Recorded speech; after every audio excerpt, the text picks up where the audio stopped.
Hello students, beta in this video we are going to study about mean value of alternating current.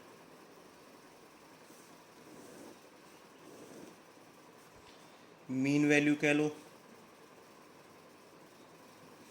या average value कह लो alternating current ਦੀ ਤੁਸੀਂ ਇਸ ਨੂੰ IM ਜਾਂ I average ਨਾਲ indicate ਕਰ ਸਕਦੇ ਹੋ। ਅਲਟਰਨੇਟਿੰਗ ਕਰੰਟ ਦੀ ਮੀਨ ਵੈਲਿਊ ਜਾਂ ਐਵਰੇਜ ਵੈਲਿਊ ਕੀ ਹੁੰਦੀ ਹੈ, ਮੈਂ ਪਹਿਲਾਂ ਤੁਹਾਨੂੰ ਉਹਦੀ ਡੈਫੀਨੇਸ਼ਨ ਸਮਝਾਵਾਂਗਾ, ਫਿਰ ਤੁਹਾਨੂੰ ਮੈਂ ਉਹ ਕੈਲਕੂਲੇਟ ਵੀ ਕਰਕੇ ਸਮਝਾਵਾਂਗਾ। ਕੈਲਕੂਲੇਟ ਕਰਾਂਗੇ ਕਿੰਨੀ ਵੈਲਿਊ ਨੂੰ ਅਸੀਂ ਅਲਟਰਨੇਟਿੰਗ ਕਰੰਟ ਦੀ ਮੀਨ ਵੈਲਿਊ ਕਹਿੰਦੇ ਹਾਂ। ਮੀਨ ਵੈਲਿਊ ਅਸੀਂ ਇਸ ਕਰਕੇ ਫਾਈਂਡ ਕਰਦੇ ਹਾਂ ਕਿਉਂਕਿ ਅਲਟਰਨੇਟਿੰਗ ਕਰੰਟ ਲਗਾਤਾਰ ਚੇਂਜ ਹੁੰਦਾ ਰਹਿੰਦਾ ਹੈ, ਕੰਟੀਨਿਊਸਲੀ ਚੇਂਜ ਹੁੰਦਾ ਰਹਿੰਦਾ ਹੈ ਨਾ, in the form of cycles. Alternating current continuously change ਹੁੰਦਾ ਰਹਿੰਦਾ ਤਾਂ ਅਲਟਰਨੇਟਿੰਗ ਕਰੰਟ ਬਾਰ-ਬਾਰ ਬਦਲਦਾ ਰਹਿੰਦਾ, ਇਸ ਕਰਕੇ ਅਸੀਂ ਉਹਦੀ ਮੀਨ ਵੈਲਿਊ ਫਾਈਂਡ ਆਊਟ ਕਰਦੇ ਹਾਂ। ਠੀਕ ਹੈ, ਪੀਕ ਵੈਲਿਊ ਤਾਂ ਤੁਹਾਨੂੰ ਪਤਾ ਹੀ ਹੈ ਕਿਸ ਨੂੰ ਕਹਿੰਦੇ ਨੇ।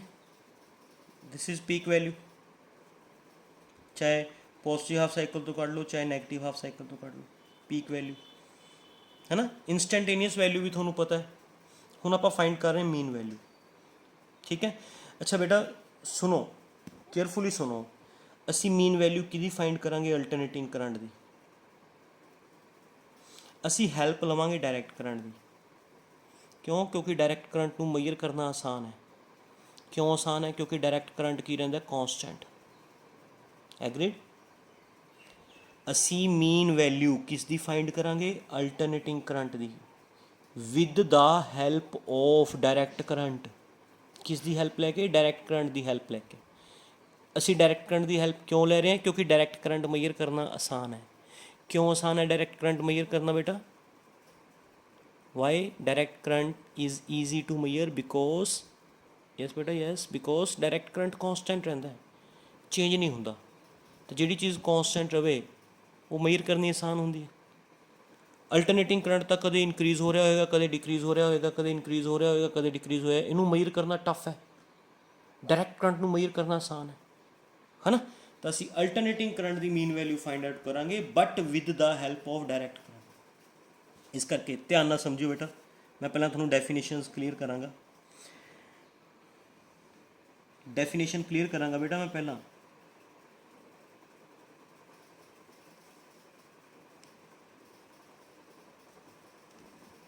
B careful. ਇਹ ਆਪਾਂ ਇੱਧਰ direct current DC source, okay, DC source ਹੈ, it provides direct current. Same circuit है, बस इस AC सोर्स लगाता। दिस सोर्स V रहती है, E नाल लिख ली बेटा, E नाल इस दी EMF E,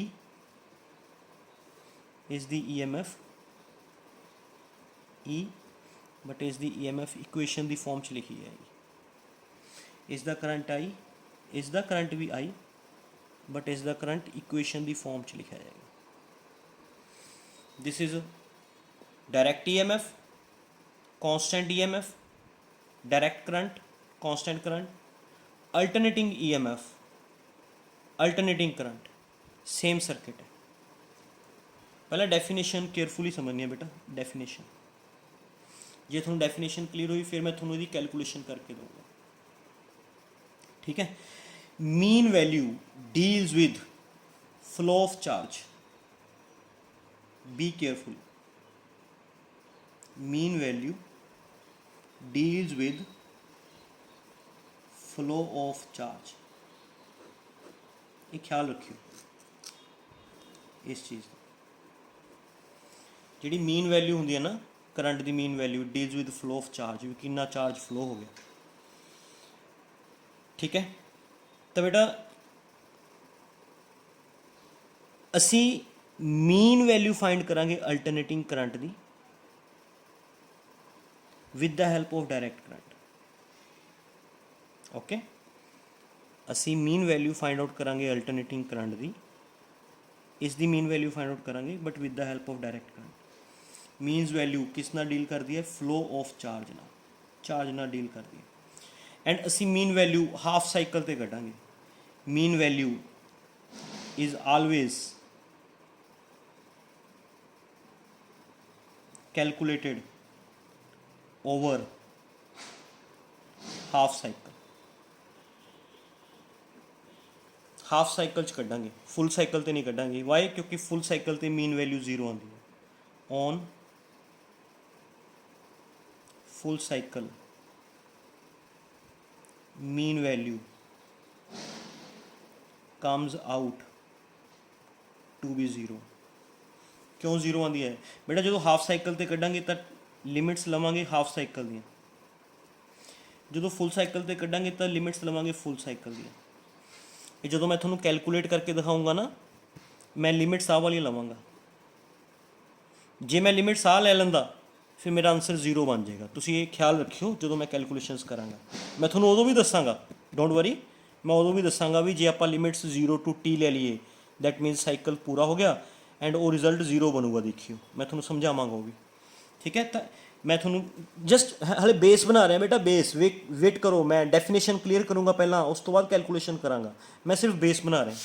ਬੇਸ ਮੈਂ ਇਹ ਬਣਾ ਰਿਹਾ ਵੀ ਜਿਹੜੀ ਮੀਨ ਵੈਲਿਊ ਹੈ, mean value it deals with flow of charge. ਕਿਸ ਨਾਲ ਡੀਲ ਕਰਦੀ ਹੈ? ਚਾਰਜ ਨਾਲ।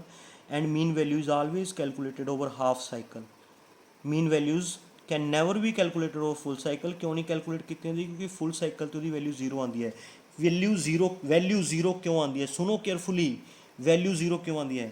ਕਿਉਂਕਿ ਬੇਟਾ ਆਪਾਂ ਨੂੰ ਪਤਾ ਹੈ ਵੀ ਜਿਹੜਾ ਅਲਟਰਨੇਟਿੰਗ ਕਰੰਟ ਹੈ,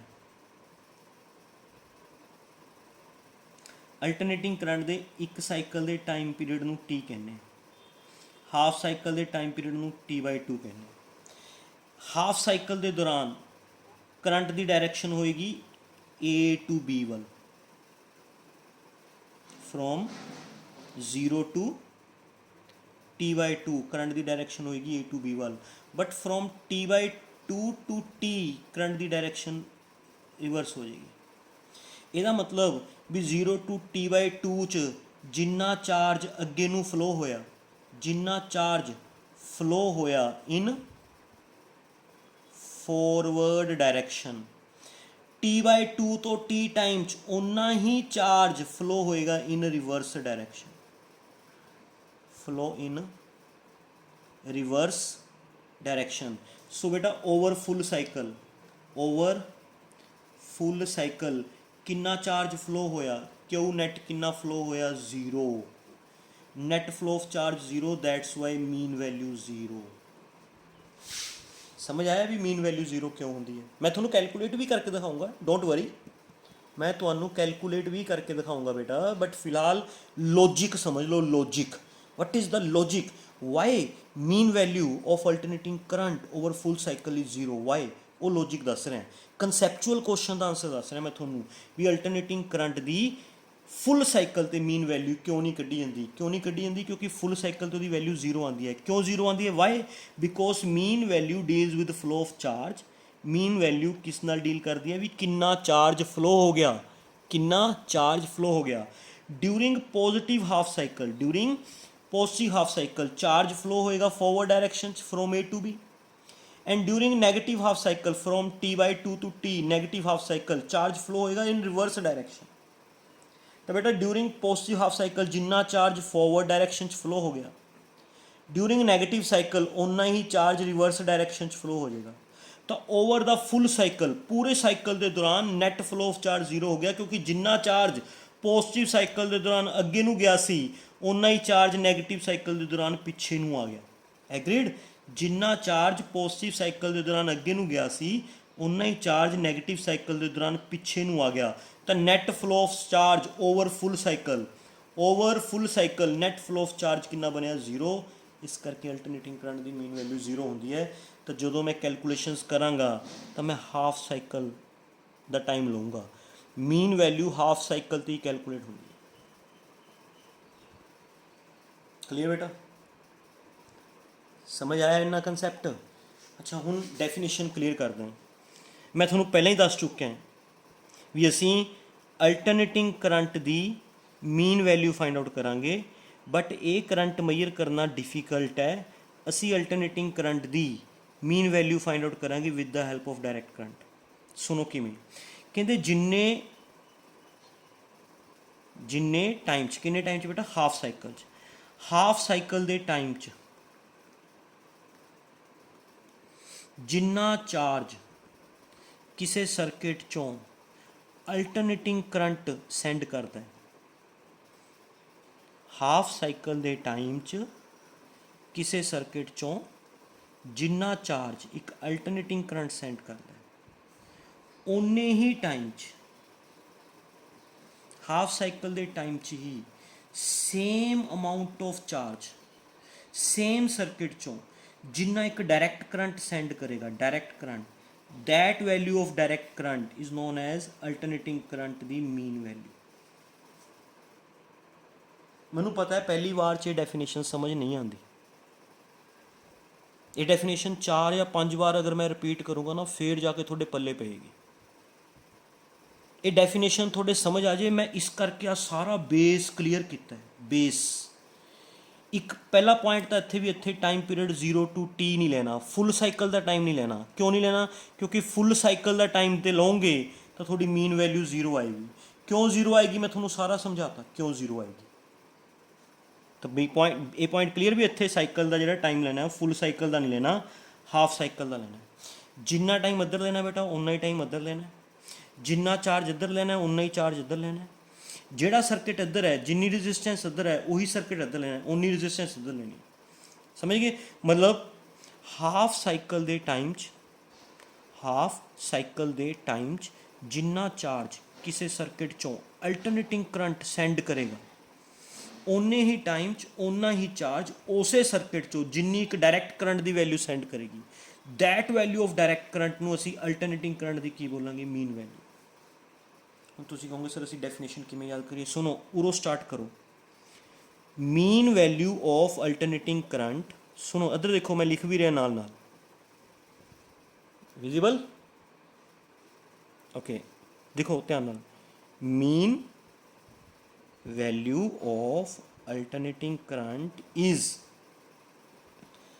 that value of direct current, mean value of alternating current is that value of direct current, direct current ਨੂੰ steady current ਵੀ ਕਹਿੰਦੇ ਨੇ, that value of steady current,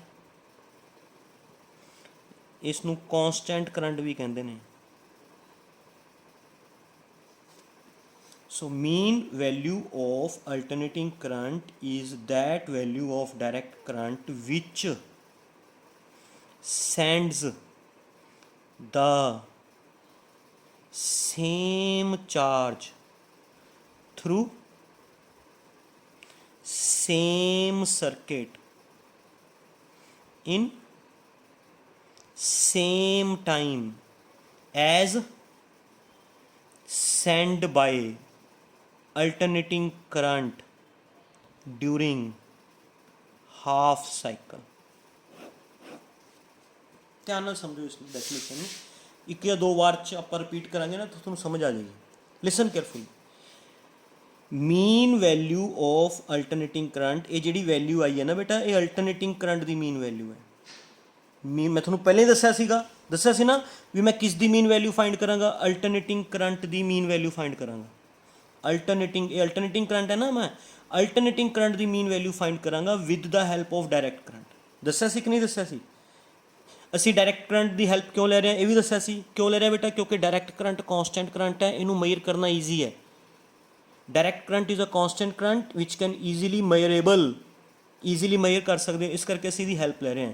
ਤਾਂ ਅਸੀਂ ਅਲਟਰਨੇਟਿੰਗ ਕਰੰਟ ਦੀ ਮੀਨ ਵੈਲਿਊ ਫਾਈਂਡ ਆਊਟ ਕਰ ਰਹੇ ਹਾਂ with the help of direct current. Definition ਕੀ ਬਣੀ?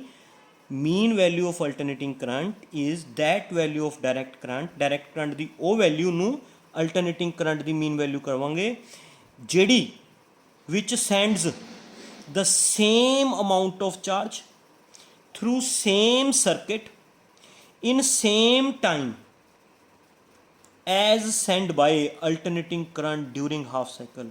ਜਿੰਨਾ ਚਾਰਜ ਕਿਸੇ ਸਰਕਿਟ ਚੋਂ अल्टरनेटिंग करंट सेंड करेगा ड्यूरिंग हाफ साइकिल, उन्ना ही चार्ज सेम सर्किट चों सेम टाइम च जिन्ना एक डायरैक्ट करंट सेंड करेगा, डायरैक्ट करंट दी उस वैल्यू नूं तुसी अल्टरनेटिंग करंट दी मीन वैल्यू बोलोगे। समझ आई या नहीं समझ आई? आई बेटा समझ या नहीं? डेफिनेशन एक बारी क्लीयर हो गई ना, थोनों अगे सारा चैप्टर मैं थोनों गारंटी देना बेटा भी ये चैप्टर बहुत ईजी है। प्लीज़ एक बारी इनू केयरफुली समझो, बहुत आसान चैप्टर है, लिंकड ने टॉपिक्स सारे लॉजिकल टॉपिक्स ने। मैं इत्थे सारियां गल्लां लॉजिकल कर रहा, थोनों कोई रट्टा लगाने नूं नहीं कह रहा। ये इक्वेशन अल्टरनेटिंग करंट नूं इक्वेशन की फॉर्म च क्यों लिखते हैं थोनों पता चल गया, क्योंकि जिमें वेव वेरी करती है, जिमें वेव चलती है उवें ये करंट चलता है, इस करके इनू वेव की इक्वेशन ना लिखा जाता है। समझ गए? सारा कुछ लॉजिकल है, कोई दिक्कत नहीं है। तो आप द्वार तो आ जाने बेटा, ठीक है। इत्थों डेफिनेशन लिखनी स्टार्ट करो। Mean value of alternating current is that value of direct current which sends the same amount of charge through same circuit in same time as sent by alternating current during half cycle। Jinnah charge alternating current ने send किया half cycle च, उन्ना ही charge उन्ने ही time च उसे circuit चो जिन्ना एक direct current send करेगा, that value of direct current नूं असीं अल्टरनेटिंग करंट दी मीन वैल्यू बोलांगे। एग्रीड? हुण मैं तुहानूं ये कैलकुलेट करके देना बेटा, ये चीज़ अल्टरनेटिंग करंट दी मीन वैल्यू कैलकुलेट करके देवांगे। किवें कैलकुलेट करनी है, टैक्नीक सुन लो बेटा। इसका भी चार्ज कढ लो, इसका भी चार्ज कढ लो, दोनों चार्ज इक्वल है, इक्वेट कर दो, आंसर आ जाएगा। चार्ज किन्ने टाइम का कढना है? T/2 टाइम का। आही कंसैप्ट है वैसे ना, की कंसैप्ट दस्या मैंने? इसका भी चार्ज कढ लो, हाफ साइकिल च कितना चार्ज फ्लो होया, इसका भी चार्ज कढ लो, हाफ साइकिल च कितना चार्ज फ्लो होया। समझ गए? दोनों चार्जेस इक्वल है, इक्वेट कर दो, आंसर आ जाएगा। अल्टरनेटिंग करंट की मीन वैल्यू आ जाएगी। ठीक है। हुण तुसीं कहोगे सर ये तो बहुत सौखा है भी, ਇਹਦਾ चार्ज भी कढ लो, ਇਹਦਾ भी चार्ज कढ लो, इक्वेट कर दो, आंसर आ जाएगा। देर इज़ अ प्रॉब्लम यह है बेटा भी ये तो करंट कॉन्सटेंट है, ਇਹਦਾ चार्ज आसानी नाल निकलेगा because it is constant. This current is variable, ਇਹਦਾ चार्ज आसानी नाल नहीं निकलना।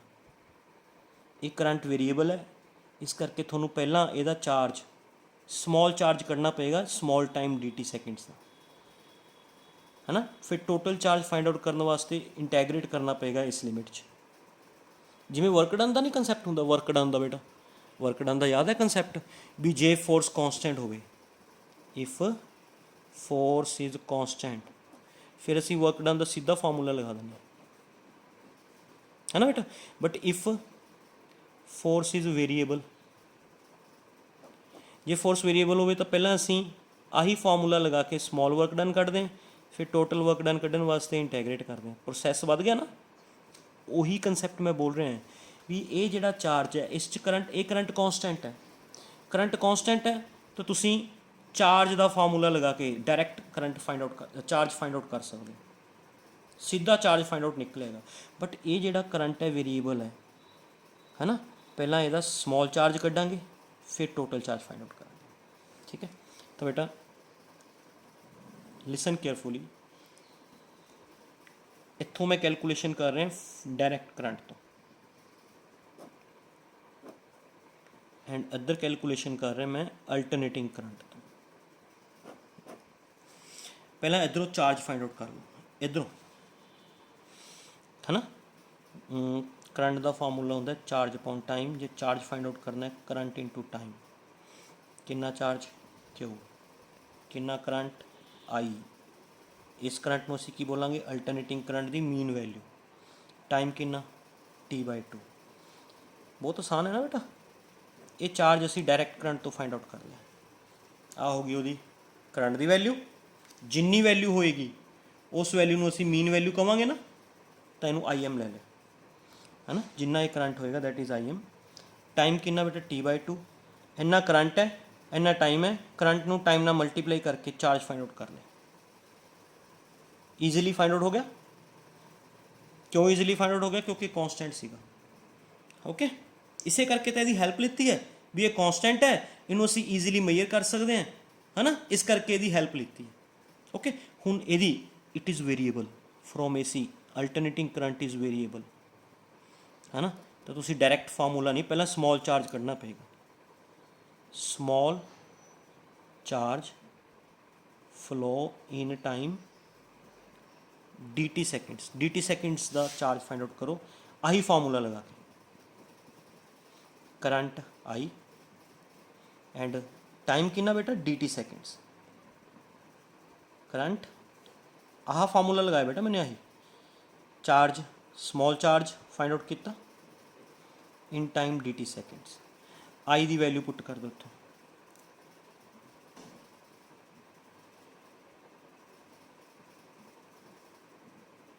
है ना।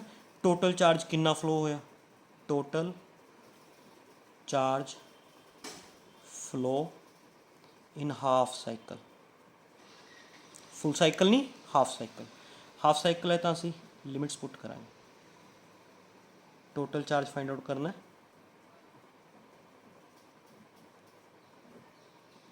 लिमिट्स टाइम दिया, हाफ साइकिल का टाइम 0 to t।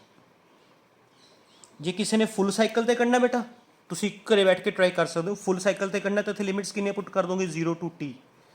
ਹੁਣ हाफ साइकिल ਤੇ करना तो इतने लिमिट्स पुट होंगे 0 to t/2 हाफ साइकिल का टाइम।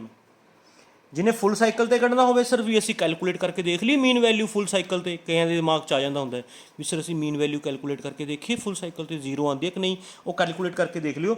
ਫੁੱਲ ਸਾਈਕਲ ਦਾ ਟਾਈਮ ਲੈ ਲਿਓ 0 to t/2 ਨਾ ਲਈਓ, t ਲੈ ਲਿਓ। ਹੁਣ ਇਹਨੂੰ ਸੋਲਵ ਕਰਨਾ ਹੈ। 1 dq ਦੀ ਵੈਲਿਊ ਤਾਂ ਕਿਉਂ ਹੁੰਦੀ ਹੈ, I nought is constant, I nought peak value है, पीक वैल्यू हमेशा कॉन्स्टेंट रहती है। अंदर आ जाएगा 0 to t/2 sine omega t dt। ਇਹਨੂੰ ਸੋਲਵ ਕਰਾਂਗੇ ਬੇਟਾ, ਇਸ ਨੂੰ ਸੋਲਵ ਕਰਦੇ ਹਾਂ। ਇੰਟੈਗਰੇਸ਼ਨ ਕਰਨੀ ਆਉਂਦੀ ਹੈ ਤੁਹਾਨੂੰ, ਨॉन ਮੈਡੀਕਲ ਵਾਲਿਆਂ ਨੂੰ ਤਾਂ ਆਉਂਦੀ ਹੈ। प्रॉब्लम तो मेडिकल वाले दी सिर्फ सुनो केयरफुली। मैंने की सॉल्व करना है, मैंने सॉल्व करना है क्यों फाइंड आउट करना है। I nought 0 to t/2 sine omega t d t, मैंने सॉल्व करना बेटा। आही चीज़ सी इधर आ देखो, I nought sine omega t 0 to t/2 d t, ये सॉल्व करना है। ठीक है, हम लिसन मैं थोड़ा इंटैग्रेशन करनी सिखा दा मैडिकल वाले। हाँ बेटा, साइन थीटा दी इंटैग्रेशन होंदी है माइनस कोस थीटा, लेकिन अगर साइन दे नाल कोई एवें टर्म होवे, साइन 5 थीटा की इंटैग्रेशन ये बनेगी सर माइनस कोस 5 थीटा। जो टर्म थीटा नाल लगी हुई है ना, वो नाल डिवाइड भी करना। ओके, जिमें साइन ओमेगा टी की इंटैग्रेशन ये बनेगी, sorry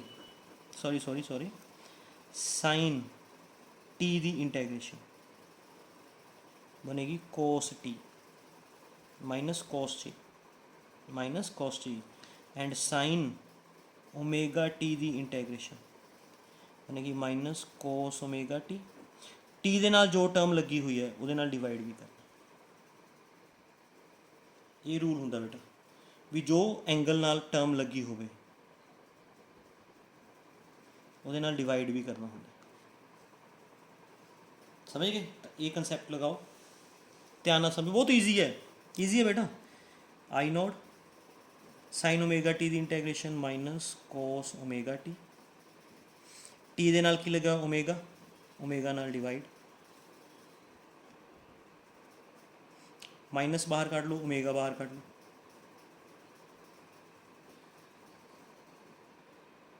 cos omega t 0 to t/2। Omega की वैल्यू पुट कर दो, ओमेगा होंगे 2π/t,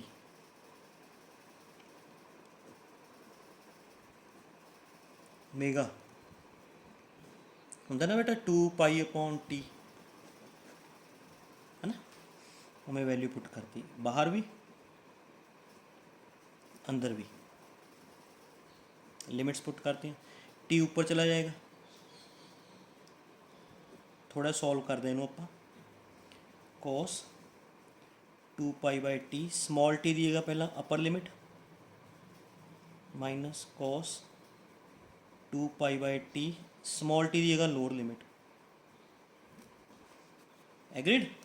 cos 2π/t small t दिएगा पहला अपर लिमिट t/2, फिर lower limit 0, 0 multiply by anything 0, cos 0 हो जाएगा।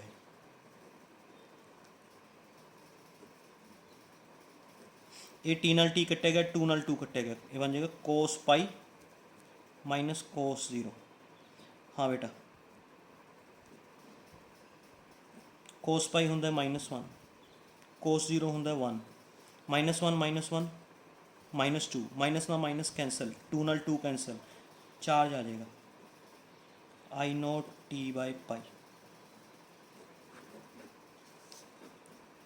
इक्वेशन नंबर सेकंड दोबारा तो दस देना है, यही सॉल्व करना सी। साइन ओमेगा टी का derivative integration minus cos omega t, जो टी दे नाल टर्म लगी होंगी उहदे नाल डिवाइड भी करीदा होंदा। तो बेटा इनू इंटैग्रेट करता, माइनस बाहर ओमेगा बाहर, फिर ओमेगा दी वैल्यूज़ पुट करते हैं 2π/t, लिमिट्स पुट करते हैं, सॉल्व कर लिया, रिजल्ट आया। ये चार्ज आ गया अल्टरनेटिंग करंट ने कितना फ्लो करवाया ड्यूरिंग हाफ साइकिल।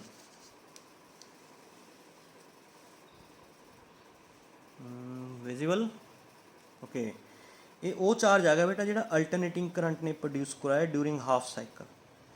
जे फुल साइकिल हुंदा ना, फुल साइकिल सुनो, चलो मैं पहला हाफ साइकिल तो सॉल्व करदा, फिर मैं थोड़ा फुल साइकिल दसदा। पहला मैं हाफ साइकिल का सॉल्व कर, तो बेटा डायरैक्ट करंट का भी चार्ज फाइंड आउट कर सकते हो। डायरैक्ट करंट ने कितना चार्ज फ्लो करवाया during t/2, and alternating current ने कितना चार्ज फ्लो करवाया ड्यूरिंग t/2, वो भी असीं फाइंड आउट करना।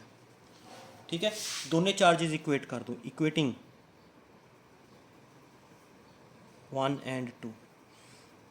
तो 1 अपने को हैगी है Im t/2, and equation second हैगी है I0 t/π। टी नाल टी कैंसल, 2 ऊपर चला जाएगा। ये अल्टरनेटिंग करंट की मीन वैल्यू आ गई, फार्मूला भूलना नहीं है। This is the mean value of alternating current 2I0/π। ठीक है, जे आप इनू सॉल्व करिए ना पाई की वैल्यू पुट करके, सुनो केयरफुली, 2I0 पाई की वैल्यू 3.14, 2 नू 3.14 नाल डिवाइड करिए 0.637 I0, मतलब जिन्नी अल्टरनेटिंग करंट की पीक वैल्यू होंगी है, जिन्नी अल्टरनेटिंग करंट की पीक वैल्यू होंगी है उसका 0.637 टाइम्स IM होंगे मीन वैल्यू। परसेंटेज की फॉर्म च लिखनी है तो एवं लिख लो 63.7% of I0। Mean value peak value का 63.7%। ठीक है, एंड बेटा ये असी फाइंड आउट की है ड्यूरिंग पॉजिटिव हाफ साइकिल, मतलब टाइम की लिमिट लीती सी 0 to t/2। अल्टरनेटिंग करंट की मीन वैल्यू आई 0.637 I0। During negative half cycle अगर तुसी लोगे, negative half cycle, negative half cycle है तो नैगेटिव हाफ साइकिल दी लिमिट्स पुट करोगे t/2 to t, from t/2 to t mean value आएगी, कैलकुलेट करके देख लियो, सेम आएगी बट नैगेटिव चाहिए। ये तुसी कैलकुलेट करना, मैं थोड़े वास्ते छड्डिया, जे जिन्हों जरूरत पैंदी है वो कैलकुलेट कर लो। During positive half cycle mean value अन्नी होंगी है, during negative half cycle mean value अन्नी होंगी है, तो ओवर फुल साइकिल जी मीन वैल्यू आती है, असीं दोनों मीन वैल्यूज़ का मीन ले लाँगे ना, तो जो मीन लवांगे तो रिजल्ट 0/2 0 बन जाए। फुल साइकिल तो मीन वैल्यू 0 होंगी है। जे किसी ने इत्थों भी फाइंड करनी है ना डायरैक्ट फुल साइकिल का चार्ज कढ़ लोगे, इत्थे लिमिट्स किन्ने पुट करोगे 0 to t, t/2 नहीं पुट करोगे, टी पुट करोगे, इत्थे टी आ जाऊगा, टी नाल टी कैंसल, cos 2π रह जाएगा। एग्रीड बेटा, cos 2π की वैल्यू 1 होंगी है, 1 -1 नहीं होंगी, 1 होंगी है, 1 cos 0 1, 1 - 1 0 हो जाएगा, ये टर्म 0 हो जाएगी। जो तुम दोनों इक्वेट करोगे, equate I M T by two is equal to zero, ਇੱਥੋਂ आई एम ਦੀ ਵੈਲਿਊ ਜ਼ੀਰੋ ਆ ਜਾਏਗੀ। ਫੁੱਲ ਸਾਈਕਲ ਤੇ ਮੀਨ ਵੈਲਿਊ ਜ਼ੀਰੋ ਹੁੰਦੀ ਹੈ, ਮੈਨੂੰ ਤਾਂ ਇੰਨਾ ਪਤਾ। ਤੁਹਾਨੂੰ ਮੈਂ ਇਹ ਵਾਲਾ ਲੌਜਿਕ ਵੀ ਦੇਤਾ, ਜਿਹਨੂੰ ਆਹ ਲੌਜਿਕ ਸਮਝ ਆ ਗਿਆ ਆਹ ਵਾਲਾ ਲਗਾ ਲਓ। ਬਹੁਤ ਸੌਖਾ ਲੌਜਿਕ ਹੈ ਵੀ ਡਿਊਰਿੰਗ ਪੋਜ਼ਿਟਿਵ ਹਾਫ ਸਾਈਕਲ ਅਸੀਂ ਲਿਮਿਟਸ ਆ ਲਵਾਂਗੇ, ਮੀਨ ਵੈਲਿਊ ਇੰਨੀ ਆਏਗੀ। ਡਿਊਰਿੰਗ ਨੈਗੇਟਿਵ ਹਾਫ ਸਾਈਕਲ ਅਸੀਂ ਲਿਮਿਟਸ ਆ ਲਵਾਂਗੇ, ਮੀਨ ਵੈਲਿਊ ਇੰਨੀ ਆਏਗੀ। ਫੁੱਲ ਸਾਈਕਲ ਤੇ ਮੀਨ ਵੈਲਿਊ ਜ਼ੀਰੋ ਬਣੇਗੀ। ਇਹ ਲੌਜਿਕ ਦੇਣਾ, ਇਹ ਦੇ ਲਓ।